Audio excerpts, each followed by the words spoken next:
2000 की जगह क्या आएगा ये नया नोट? जी हाँ दोस्तों, देख लो ध्यान से इस नए नोट को। दोस्तों, नोटबंदी की खबर आते ही ये खबर आग की तरह चारों तरफ फैल गई और अब तक आपको भी पता चल गया होगा कि सरकार ने 2000 की नोट को बंद करने का ऐलान कर दिया। और जैसे ही 2000 की नोट बंद होने का ऐलान हुआ, वैसे ही विपक्षी पार्टी से लेकर आम जनता तक हर किसी ने तरह तरह के सवाल करने शुरू कर दिए। हर कोई ये जानना चाहता है कि आखिर ऐसा क्यों किया जा रहा है। अभी नए नोट जारी किए 6 साल ही तो हुए हैं, तो फिर इतने कम समय में क्यों बंद किया जा रहा है। और एक बड़ा सवाल सामने ये भी खड़ा हो रहा है कि 2000 के नोट के बंद होने के बाद क्या 1000 के नोट की वापसी होगी मार्केट में। आज मैं यानी आपका दोस्त आपके इन सभी सवालों के जवाब देने आया हूँ। बस वीडियो में इसी तरह बने रहिए। लेकिन हाँ, वीडियो शुरू करने से पहले आपसे एक छोटी सी रिक्वेस्ट है। वीडियो के नीचे ब्लैक कलर का सब्सक्राइब बटन दिख रहा होगा, उस पर क्लिक करके सब्सक्राइब कर लें और साइड में बेल आइकॉन भी दिख रहा होगा, उस पर भी क्लिक कर लें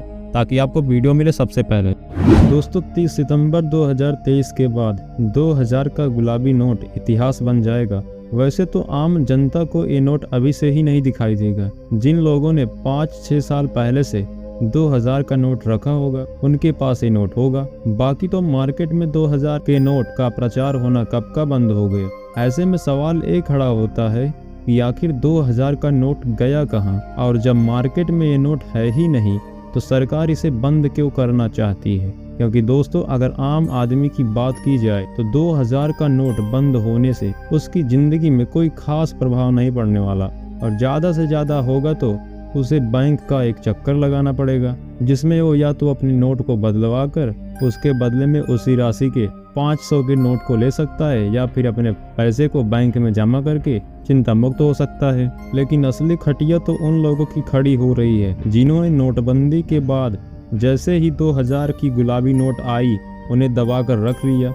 और इसी चीज को देखते हुए सरकार कह रही है कि 2000 का नोट बंद कर देने से भ्रष्टाचार में कमी आएगी और देश का काला धन वापस आ जाएगा। लेकिन विपक्षी पार्टियों को ये बात बिल्कुल भी हजम नहीं हो रही है, क्योंकि उनका तो कहना है कि 6 साल पहले 2016 में नोटबंदी की गई थी, तब भी सरकार ने यही कहा था कि इस नोटबंदी से देश का काला धन वापस आ जाएगा। और उस वक्त 1 लाख करोड़ से भी ज्यादा का काला धन देश में इकट्ठा था। लेकिन आज अगर आंकड़ों की बात करें तो जब से नोटबंदी हुई है उसके बाद से देश में 9 लाख करोड़ से भी ज्यादा का काला धन इकट्ठा हो चुका है। यानी जिस नोटबंदी को देश का काला धन खत्म करने के लिए लागू किया गया था, आज वही नोटबंदी भ्रष्टाचार और काले धन का सबसे बड़ा कारण बनी हुई है। इसे सुधारने की सरकार कोशिश तो कर रही है, लेकिन वो कहते हैं ना कि अब पछताए क्या होगा जब चिड़िया चुग गई खेत। सरकार को पहले ही समझ जाना चाहिए था कि 2000 का बड़ा नोट आम जनता के किसी काम का नहीं है। भारत में तो कितने सारे लोगों की एक दिन की कमाई भी 2000 नहीं होती, तो भला 2000 के नोट लेकर कहाँ घूमते फिरेंगे। लेकिन फिर भी 2000 के नोट को लागू किया गया। इसके 354 करोड़ से भी ज्यादा नोट छापे गए, पर आज वो नोट कहाँ हैं इसका कोई अंदाजा नहीं।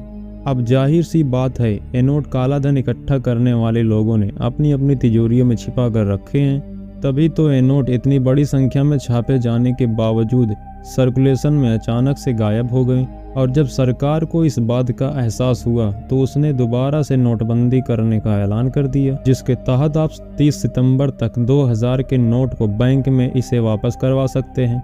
उसके बाद ये नोट सर्कुलेशन से हट जाएंगे और सिवाय कागज के टुकड़े के और कुछ भी नहीं बचेंगे। देखा जाए तो सरकार का यह फैसला इस वक्त बहुत सही है, क्योंकि ऐसा करने से काफी बड़ी संख्या में देश का काला धन वापस आएगा। पर हम इस बात को झुठला नहीं सकते हैं कि आज से 6 साल पहले 2000 के नोट जारी करके सरकार ने बहुत बड़ी गलती की थी।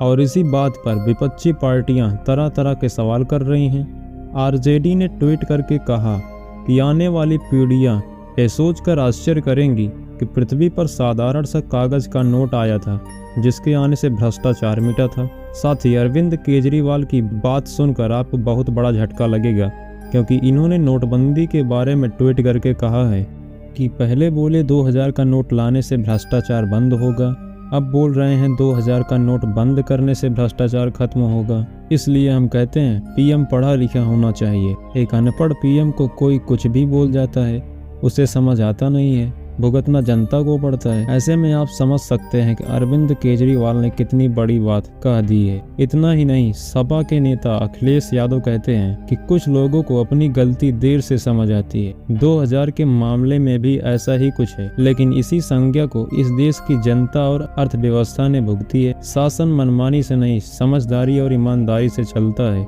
अब इन बातों से आप समझ सकते हैं कि विपक्षी पार्टियां किस तरह से सवालों का प्रहार कर रही हैं, लेकिन हमें नहीं लगता इतना बौखलाने की जरूरत है, क्योंकि आम आदमी को ज़्यादा टेंशन लेने की बात ही नहीं है। गिनती करें तो कुछ लोग होंगे जिनके पास 2000 का नोट होगा और वो आसानी से बदलवा सकते हैं। असली रोना तो उन लोगों के लिए है जिन्होंने 2000 के रूप में काला धन छुपा रखा है। उन लोगों की अब सहमत आ गई है। भले ही सरकार ने शुरुआत में गलती कर दी थी, लेकिन अब इस नोट को बंद करके सरकार अपनी गलती भी सुधार रही है और लोगों को सबक भी सिखा रही है। इसलिए आम जनता को उनके साथ होना चाहिए, ना कि उनके खिलाफ। बाकी आपका नोटबंदी के बारे में क्या कहना है, कमेंट करके जरूर बताएं। धन्यवाद।